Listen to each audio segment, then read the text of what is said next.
There is a kind of exhaustion that does not show on your face, but settles into the way you think about the future. It appears when, even while trying to keep your faith, something inside you continues to whisper that maybe you are not enough, that maybe it is too late, that maybe prosperity is always meant for other people. That whisper does not shout or create drama, yet it shapes silent decisions, reduces dreams before they are even born, and creates an invisible containment around your energy.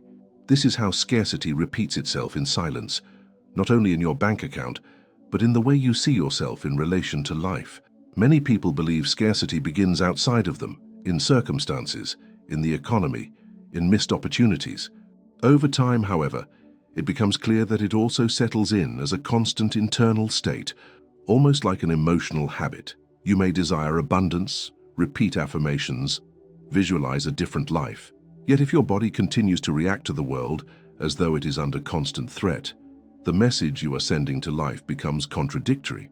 There is a conscious request and, at the same time, an unconscious expectation of loss. This mismatch creates a deep tension. You want to prosper, yet you fear expansion. You want to receive, yet you fear obligation. You want to move forward, yet you fear failing again. Without realizing it, you begin interpreting every delay as confirmation that something is wrong with you. The mind starts filtering reality selectively, focusing on what is missing, what did not arrive, what still has not happened.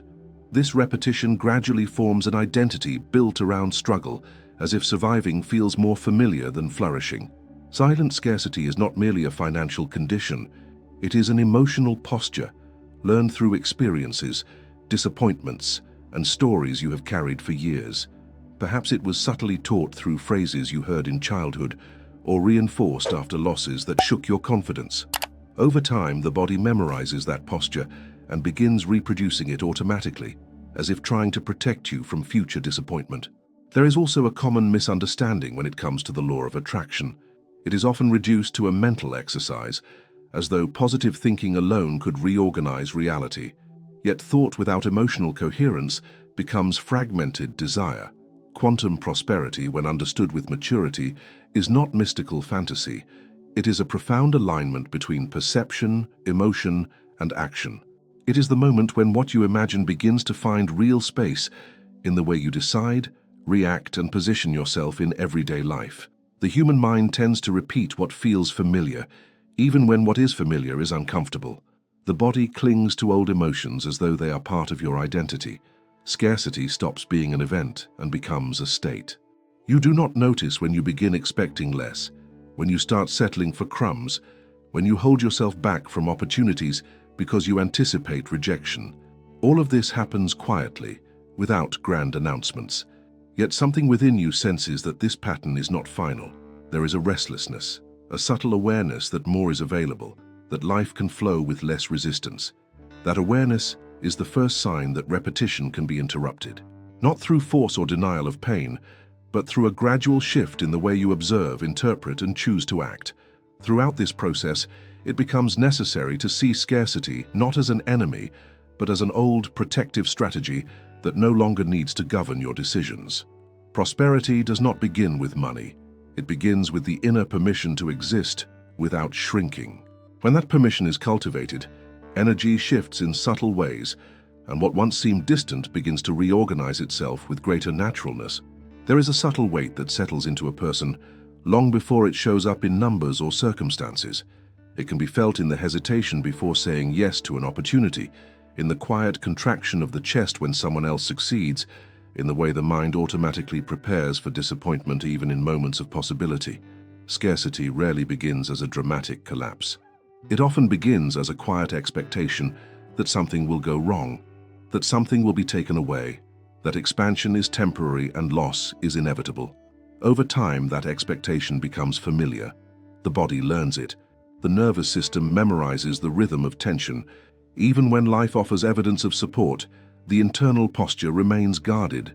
This is how scarcity turns into an emotional baseline rather than a financial condition. A person may work hard, seek knowledge, repeat affirmations, and still feel as though something invisible is holding them back. That invisible force is often not external resistance, but an internal loyalty to old survival patterns. Many people carry a silent belief that struggle is noble and ease is suspicious.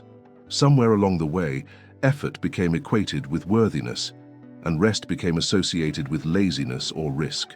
In this subtle narrative, prosperity feels unstable, almost unsafe. If things begin to improve, the mind searches for signs that it will not last. This vigilance creates a self-fulfilling cycle, not because the universe is punishing anyone, but because perception shapes interpretation, and interpretation shapes behavior. The law of attraction, when misunderstood, can unintentionally intensify this cycle. If abundance does not appear quickly, the person may assume they are failing spiritually, that their thoughts are not pure enough, that their vibration is flawed. This interpretation deepens self-doubt and reinforces scarcity at an identity level. Instead of seeing manifestation as a gradual alignment between inner state and outer action, it becomes a measure of personal worth. The result is quiet frustration, sometimes even shame, carried privately. What often goes unnoticed is the internal dialogue that runs beneath conscious intention. A person may say, "I'm ready for abundance," while simultaneously thinking, "It probably won't happen for me." These contradictions are not signs of weakness, they are signs of unexamined emotional history. Every disappointment leaves an imprint. Every rejection, every loss, every unmet expectation can shape a protective stance. The mind attempts to prevent future pain by lowering expectations. In doing so, it also lowers possibility. Scarcity and silence thrives in comparison.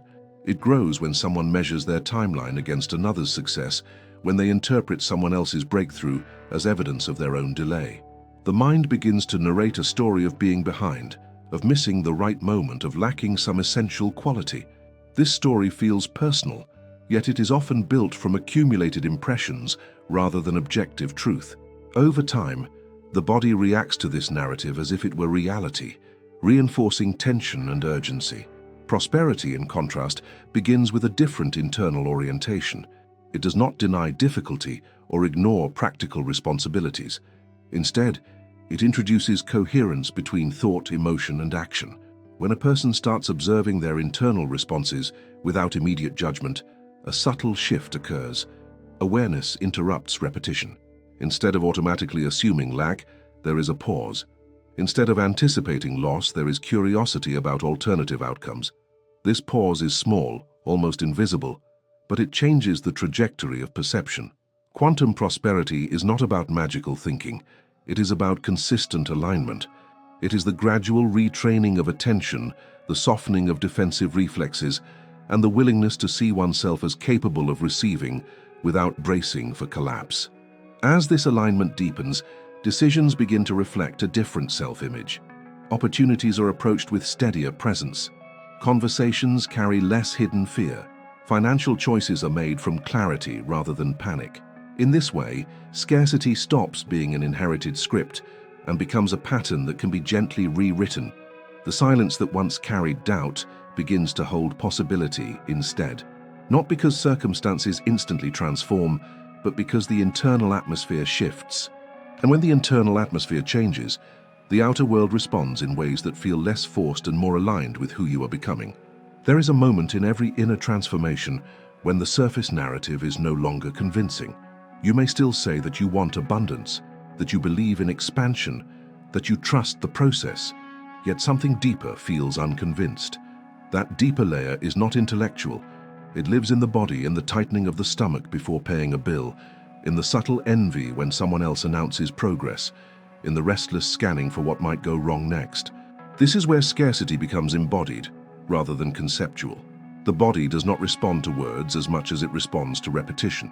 If tension has been rehearsed for years, it becomes familiar territory. Even hopeful thoughts struggle to take root in a nervous system trained to anticipate instability. This is why many people feel sincere in their desire for prosperity and yet experience the same patterns repeating. The conscious mind sets an intention, but the emotional memory maintains an older contract with fear. That contract was not created to sabotage success. It was formed to preserve safety during moments of uncertainty. When financial setbacks, relational disappointments, or professional failures accumulate, they leave impressions. Over time, those impressions form an identity around endurance rather than expansion.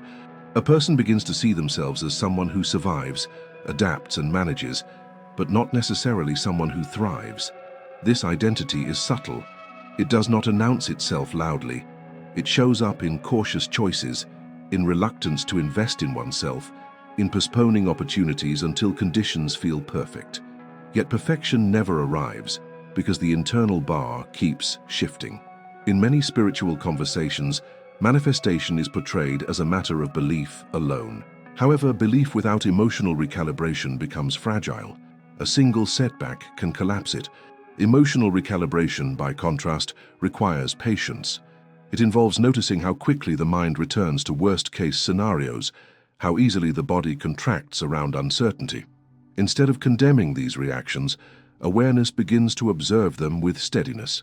In that observation, something softens. The reaction is no longer the only available response. There is also the influence of comparison, which operates like a silent amplifier of scarcity. When another person's growth is interpreted as proof of personal delay, the internal dialogue becomes harsher. The mind starts crafting explanations rooted in inadequacy. This narrative feeds the body with signals of urgency and threat. Under urgency, decisions narrow.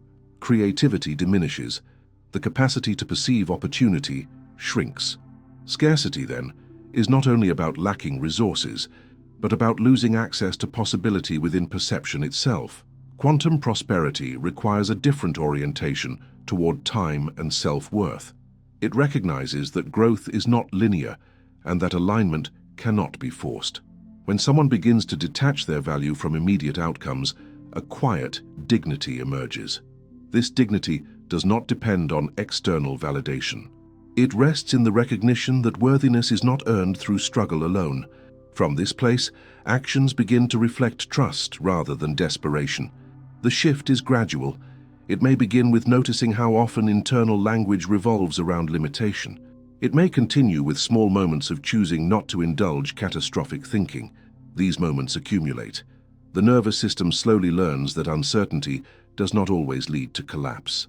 As safety increases internally, perception widens.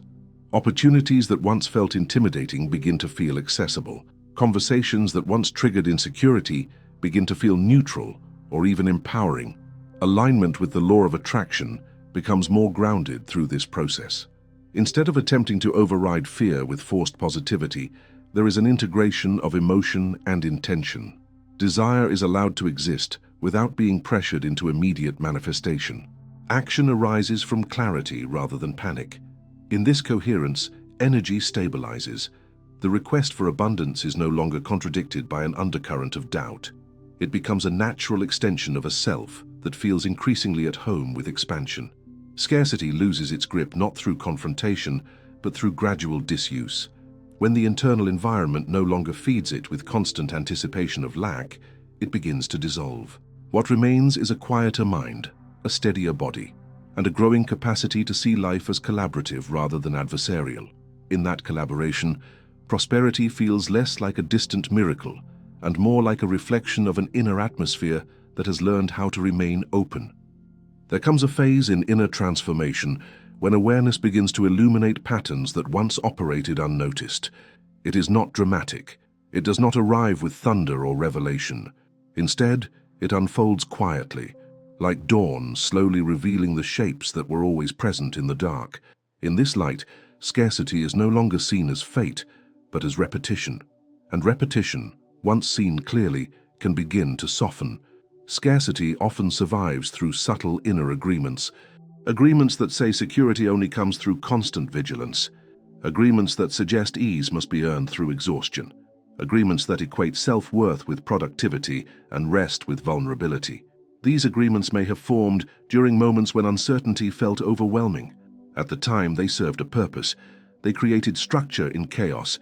They offered a sense of control, yet what once protected now restricts. When a person lives for years under these internal contracts, their energy begins to mirror them. Decisions are filtered through caution. Opportunities are analyzed primarily for risk. Even moments of joy are monitored for signs of impermanence. The nervous system remains slightly braced even in calm circumstances. This bracing consumes vitality. It narrows perception. It makes life feel heavier than it needs to be.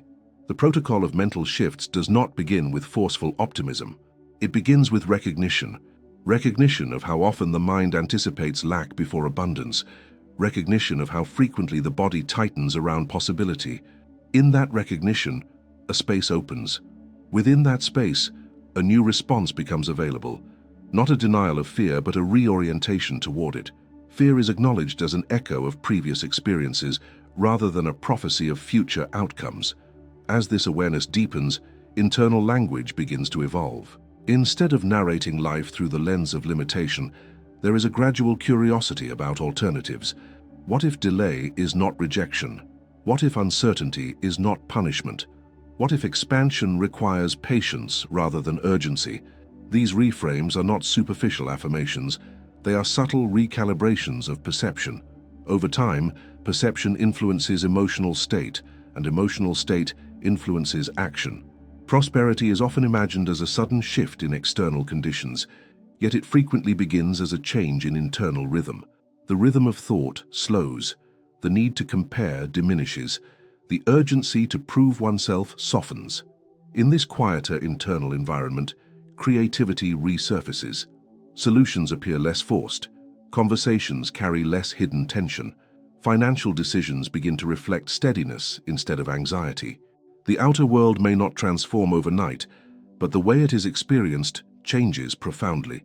Alignment with the law of attraction becomes more authentic when intention and emotional state move in the same direction.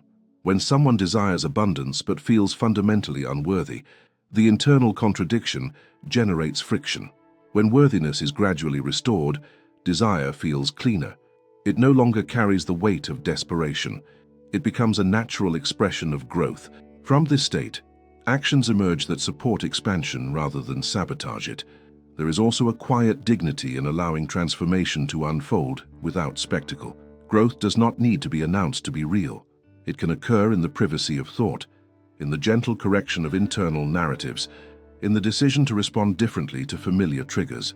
Each of these moments reinforces a new identity, one that is less defined by survival and more aligned with possibility. Scarcity begins to dissolve not because it is attacked, but because it is no longer reinforced. The mind, once trained to scan for lack, slowly learns to notice support. The body, once conditioned to brace, begins to relax into uncertainty. In that relaxation, energy becomes available for creation rather than defense. Prosperity, then, is not chased. It is cultivated. It grows in the soil of coherent thought, grounded emotion, and consistent alignment. As this process continues, life feels less adversarial and more collaborative. Challenges still arise, yet they are not automatically interpreted as confirmation of inadequacy. They become part of a larger unfolding. In this unfolding, abundance is no longer an abstract promise. It is a lived experience of steadiness, openness, and trust that extends beyond circumstance.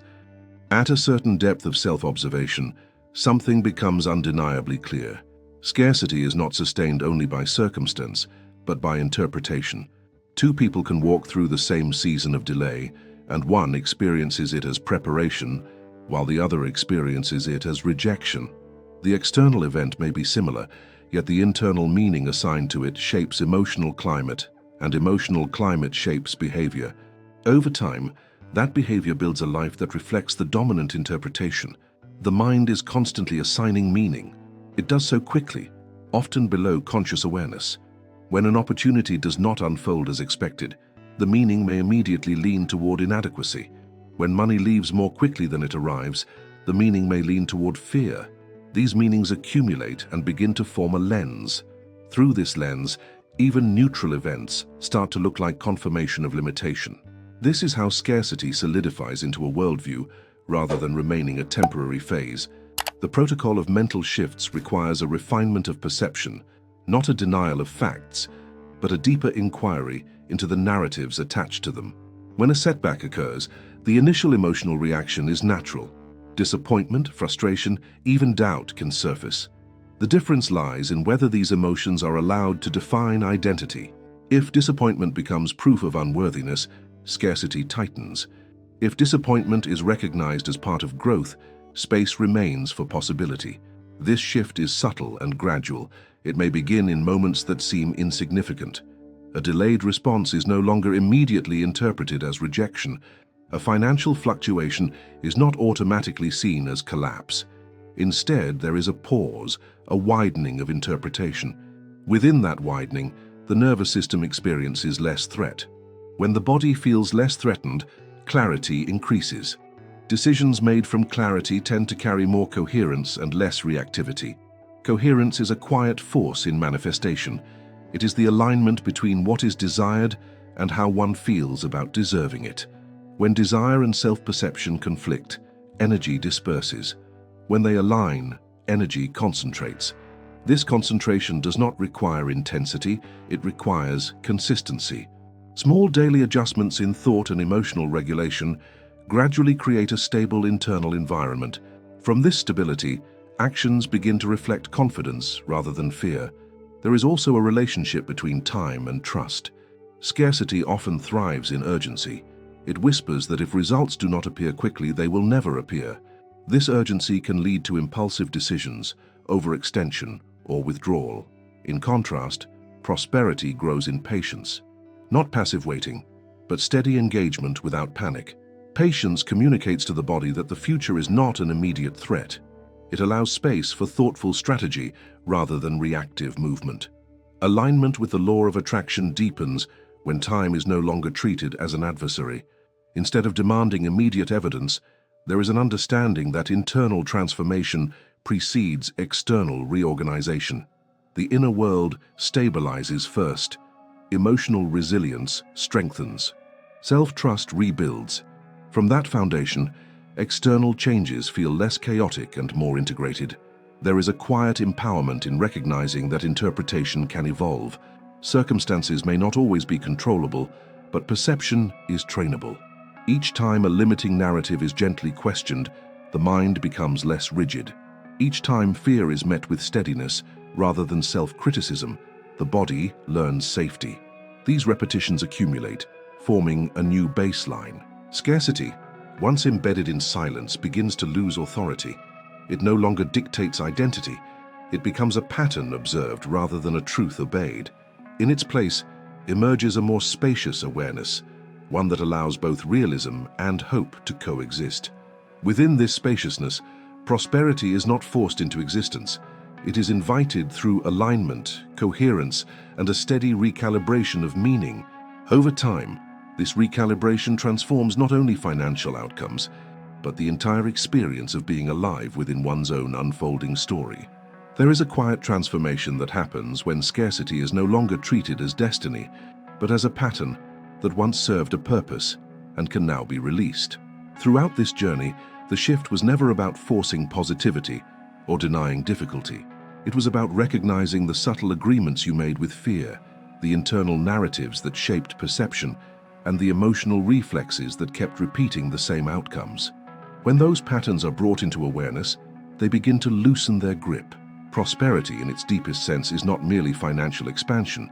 It is the restoration of inner coherence. It is the moment when your thoughts no longer contradict your desires, when your body no longer braces against the very growth you claim to want. As interpretation changes, emotional climate changes. As emotional climate changes, decisions change. And as decisions change, life reorganizes in response to a steadier internal atmosphere. Scarcity dissolves gradually, replaced by dignity, patience, and trust. Not blind optimism, but grounded alignment. You begin to relate to time differently. You begin to see challenges as part of unfolding rather than proof of inadequacy. In that space, abundance is no longer something chased from desperation. It becomes a natural extension of who you are becoming. If scarcity has been repeating in silence, what would shift in your life if you chose, from this moment forward, to reinterpret your story through alignment rather than fear? If this reflection resonated with you, subscribe to the channel so you can continue deepening this inner transformation with future teachings. And as this video comes to an end, continue watching the next one on the final screen, where we explore the next layer of prosperity, identity, and conscious manifestation. Your journey is not finished here. It is unfolding step by step with greater awareness and steadiness than before.